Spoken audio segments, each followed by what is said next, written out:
JMS는 이번에 판결 나온 것도 그렇고 그때 정명석이라는 교주가 선호하는 체형이 있었대요. 그래서 그 네네. 체형의 네네. 여성들을 찾아서 네.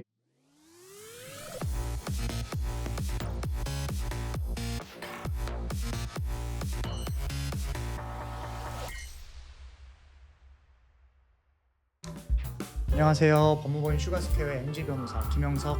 박서연 변호사입니다. 네, 변호사님 안녕하세요. 네, 안녕하십니까. 오늘 주제를 말씀드리기 전에 네. 넷플릭스 좋아하세요? 넷플릭스 일 시작하기 전에 좀 많이 봤던 것 같습니다. 얼마 전에 좀 이슈가 됐었던 나는 신이다라는 넷플릭스 네. 프로그램 보셨어요? 한참 나왔을 때 열심히 봤던 것 같아요. 그때 예고편이 유튜브에 공개가 됐었는데 그때도 굉장히 화제가 있었죠.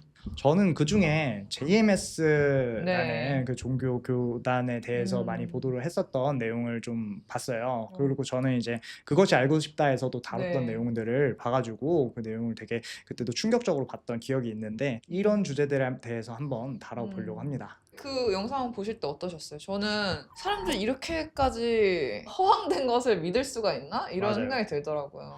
이게 사실은 그때 충격적인 것들을 많이 자극적인 것들을 보여주려고 좀 말도 안 되는 허황된 얘기들을 많이 보여주잖아요. 근데 이런 것들을 보면은 이게 정상적인 사고를 가진 사람이 속을 수 있을 만한 건가? 라는 생각이 처음엔 들었어요. 그런데 프로그램 보다 보니까 이게 생각보다 사람을 교묘하게 빠져나갈 수 없게 만드는 그런 전략들이 좀 있는 것 같더라고요.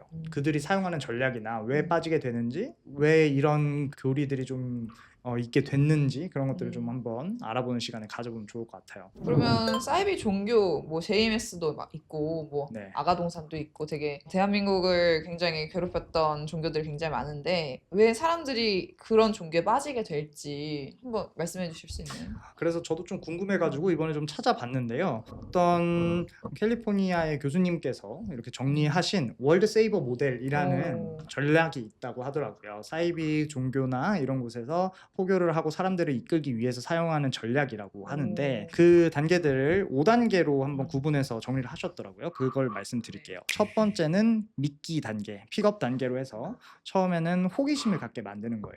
일단 미끼를 던져서 호기심을 갖게 만들고 접근을 어떻게든 뚫어보자라는 게 첫 번째 단계라고 할 수 있을 것 같고요. 그 다음엔 두 번째로는 낚아채 올리기 단계, 그래서 후킹 단계라고 합니다. 호기심을 가진 상대한테 호의를 베풀어서 활동을 조금 더 깊게 할 수 있도록 조금 더 관계를 돈독하게 만드는 거죠. 그렇게 해서 낚아채 올리는 단계가 두 번째 단계라고 합니다. 그리고 세 번째가 가장 중요한데요. 격리 또는 고립 단계라고 합니다. 조금 더 모임에 깊게 관여된 사람들을 이제는 격리와 고립을 함으로써 정상적인 사고를 못하고 교리를 완전히 주입시키는, 세뇌시키는 그런 단계라고 볼 수 있겠죠. 이 격리 또는 고립 단계가 상당히 좀 악질적인 것 같아요. 이 단계들의 주요 원칙들을 보면은 주의력을 통제한다. 다른 생각을 전혀 못하도록 철저히 커리큘럼을 짜놔서 아예 다른 생각들을 하지 못하게 좀 통제를 하는 그런 커리큘럼을 따르도록 강제하고요. 그리고 또 집단적 몰두, 한 명뿐만 아니라 이미 믿기 단계, 낚아채 올리기 단계를 통해서 호감을 쌓은 다른 사람들과 함께 집단적으로 단체로 뭔가를 시키는 그런 원칙들을 갖고 있고요. 또 정보 차단, 외부 정보를 차단해서 교리에만 몰두할 수 있도록 만들고 또 피로라는 게 조금 유의미하다고 생각이 들었어요. 정신적으로 신체적으로 피로를 유도해서 명확한 판단을 어렵게 만드는 거예요. 그러니까 가둬놓고 힘들게 만들어서 똑바로 생각 못하게 거의 가둬놓고 패는 수준이죠. 그렇게 된 상태에서 논리와 포괄성이라는 원칙이 있는데 이게 정상적인 사고를 못한 상태로 만든 다음에 교리를 논리적으로 좀 설명을 하는 거예요. 자신들의 교리가 사실상 말도 안 되는 거긴 하지만 그래도 잘못된 시계도 하루에 2번은 맞잖아요. 이런 식으로 좀 포괄적인 교리를 펴서 논리적으로 승복되는 느낌을 본인 스스로 납득하도록 만드는 거예요. 이게 정상적인 사고를 할 수 없는 상태로 만든 다음에 이 논리를 주입을 시켜버리면 정말 그런가 보다 하고 본인이 납득을 하게 돼버리는 거예요. 그렇게 되면 이 사람은 이제 교리에 어느 정도 빠져들게 되는 겁니다. 그 다음이 4단계 사랑 단계예요. 아까까지가 이제 격리 또는 고립을 통해서 이 사람의 논리를 납득하게 하는 단계로 만들었다면 그 다음에는 이제 교리에 사랑에 빠지게 만드는 거예요. 좀 교리를 반복적으로 뭐 암송을 시킨다든지 아니면 뭐 주변에 좀 사랑할 수밖에 없는 그런 것들을 뭐 주입을 시킨다든지 아까 같은 단계를 통해서 그리고 마지막에 결과적으로 헌신 단계까지 대상자를 몰입하게 만드는 그런 전략을 취한다고 합니다. 또 이제 주변에 있는 사람들이 전부 다 교리에 이미 빠진 사람들이기 때문에 그쵸. 주변 사람들이랑 얘기하다 보면 더 빠질 수밖에 없는 그런 상황을 그렇네요. 만든다고 합니다. 맨 첫 번째 단계 미끼 단계라고 했잖아요. 네. 근데 뭐 대학가에서는 원래는 이렇게 오프라인으로 많이 이제 도미걸처럼 네네네네. 쫓아다니시고 이랬는데 요즘에 또 많이 발전을 해가지고 온라인상으로도 온라인으로 네 그런 포교를 진행을 하신다고 합니다. 특히 그 당근마켓이나 뭐 아, 오픈 카카오톡 채팅방 같은 데 있잖아요. 오픈 채팅방. 네 그런 데서 이제 굉장히 가볍게 접근하는 식으로 같이 뭐 아. 산책하실 분 아니면 뭐 맥주 한잔 하실 분 이런 식으로 접근하는 경우가 있다고 합니다. 굉장히 무섭네요. 이런 플랫폼들을 활용해서 모르는 그쵸. 사람이나 뭐 주변 사람들을 만날 수 있다는 장점이 맞아요. 있는데 그걸 오히려 포교하는데 이렇게 악용을 한다는 게 그러게요. 되게 좀 경계가 되네요. 특히 이제 친숙한 온라인 플랫폼을 통해서 많이 접근을 하는데 관심사를 유도를 해서 사람들이 모집하는 모임을 개설한다고 합니다. 그리고 특히 이제 모임의 형태가 굉장히 다양할 텐데 뭐 축구 모임, 축구하려면 사람 많이 필요하잖아요. 맞아요. 네, 그런 것들 굉장히 전형적인 모임이고 뭐 JMS도 그렇지만 굉장히 젊고 이쁜 여자 신도들을 많이 모집하려는 경향이 있어서 뭐 테디베어 클래스, 뭐 쿠킹 클래스 뭐 이런 것들을 활용한다 합니다. 특히나 제가 알기로는 JMS는 이번에 판결 나온 것도 그렇고 강제추행이나 강간 같은 이런 악질적인 범죄를 많이 저지른 걸로 네. 이슈가 됐었는데 그때 정명석이라는 교주가 선호하는 체형이 있었대요. 그래서 너무 그 싫네요. 체형의 너무 싫어요. 여성들을 네네. 찾아서 굉장히 분류를 했다고 해요. 너무 그래서 싫네요. 아까 말씀하신 뭐 쿠킹 클래스, 필라테스 모임 이런 음. 것들을 겨냥을 한다는 게 뭔가 정명석의 의도가 반영돼 있는 것 같아서 굉장히 불쾌하네요. 맞아요. 이런 거 너무 위험한 것 같은 게 특히 이제 젊은 사람들 대상으로 할 때는 또 순진한 분들이 많기 때문에 너무 위험하다는 생각이 들고 또 굉장히 이런 전략들이 발전을 해서 요즘에는 아예 그냥 어떤 공간을 끌고 가면 그 공간 앞에다가 신천지, JMS 출입 금지 이런 식으로 공지를 붙여놓은데요. 알고 보니까 그것도 다 이제 전략 중에 하나였다. 이런 것들이 거짓말이잖아요. 되게 그쵸. 뻔뻔스러운 거짓말인데 네네. 이게 실제로 그 포교를 하시는 분들 그러니까 신도였다가 탈퇴한 사람들의 인터뷰를 보니까 포교를 위해서 거짓말을 하는 건 괜찮다. 이런 교리가 또 있대요. 거짓말을 하는 게 괜찮다는 교리는 어디에도 없잖아요. 그런데 그쵸. 네. 포교를 하면서 하는 건 괜찮다. 네, 이건 선의의 거짓말이라 괜찮다. 아. 이러면서 좀 뻔뻔스럽게 한다고 거짓말. 합니다. 네, 굉장히 이해할 수 없죠.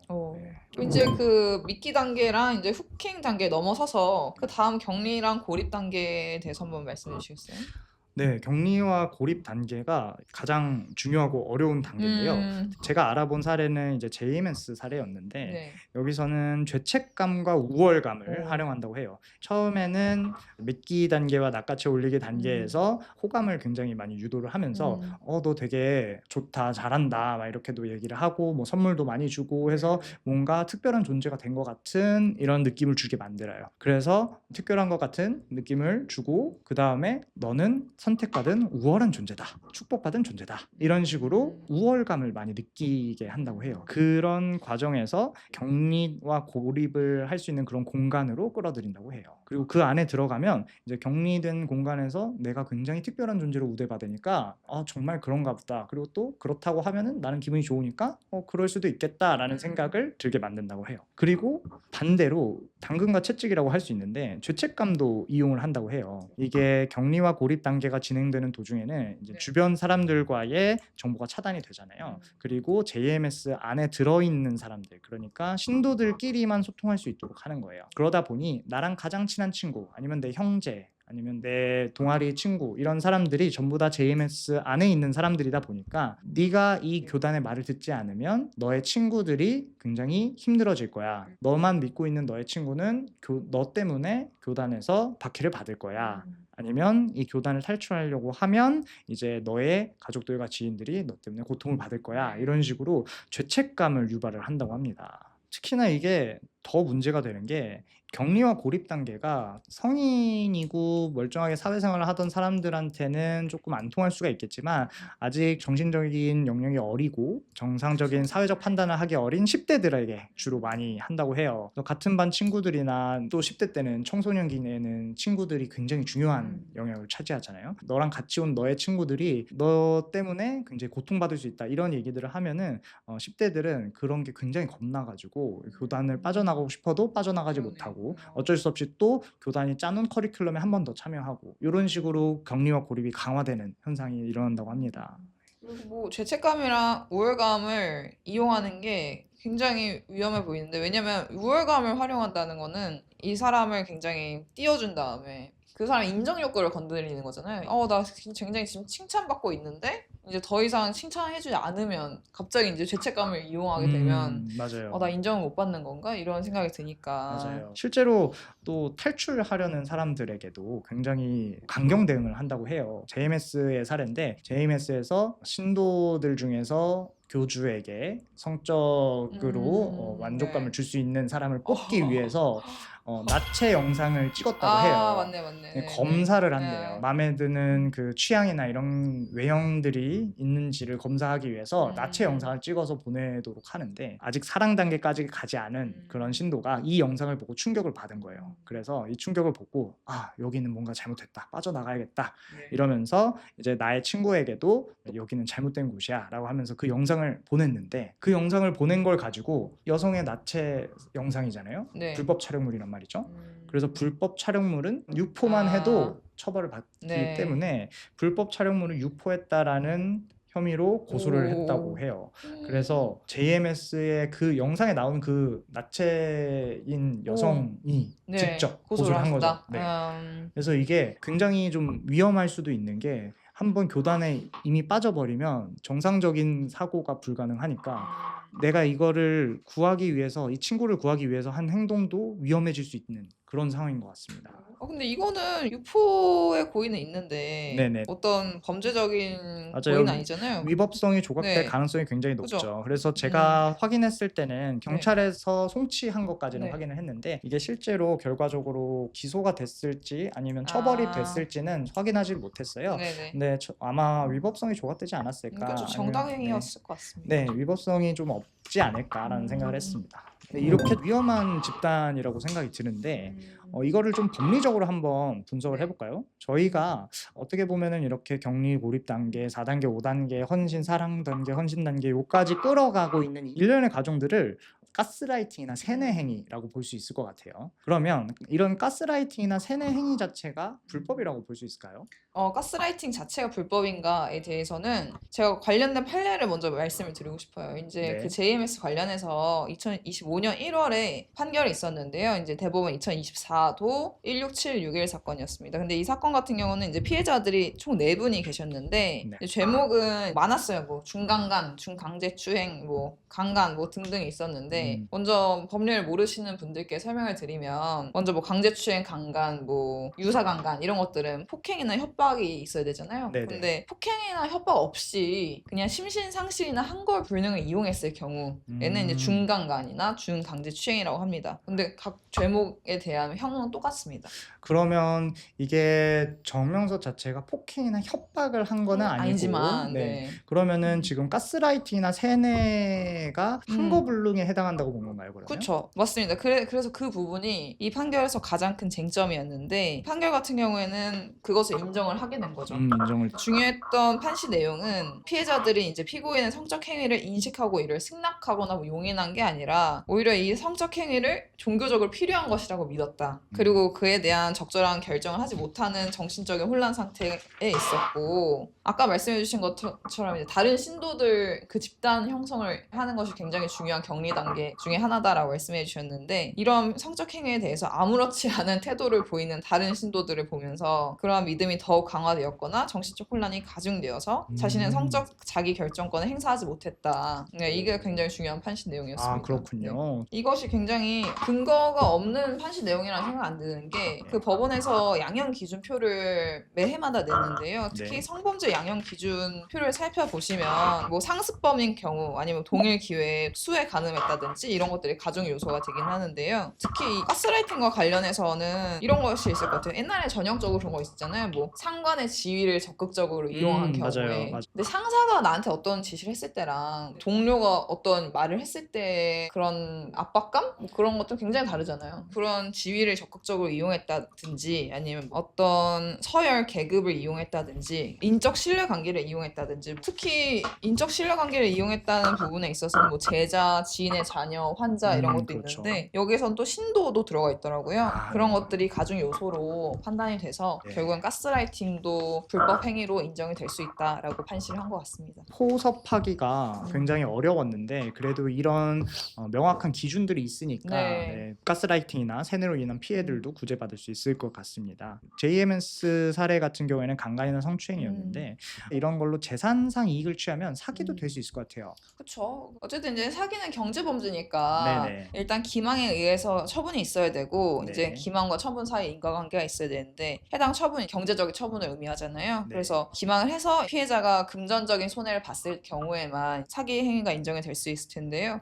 저희가 오늘은 JMS 사례들 위주로 해가지고 사이비 종교 활동과 종교 사기 그리고 종교로 인한 불법 행위들을 좀 알아봤는데요. 실제로 특정 종교 활동을 하다가 이걸 통해서 이제 자기들의 청춘이 소모됐다. 나의 청춘을 너무 돌려달라라는 안타깝네. 손해배상 네. 소송을 건 사례가 있습니다. 음. 굉장히 이름이 되게 좀 감성적이고 안타까운데요. 청춘 반환 소송이라고 불리고 있습니다. 다음엔 한번 이 주제를 다뤄볼까 해요. 청춘을 반환한다는 그 심정에 대한 그 소송의 요지가 도대체 뭘지 네, 또 언뜻 생각하기에는 되게 안타까운 사례일 것 같아요. 네. 청춘 그걸 돌려달라고 소송을 하기까지 어떤 사연이 있었을지 네. 다음번에 한번 논의를 해보면 좋을 것 같아요. 그럼 오늘 얘기는 이만 마무리해 보도록 하겠습니다. 네, 지금까지 슈가스퀘어의 김영석 박서영 변호사였습니다. 감사합니다. 감사합니다.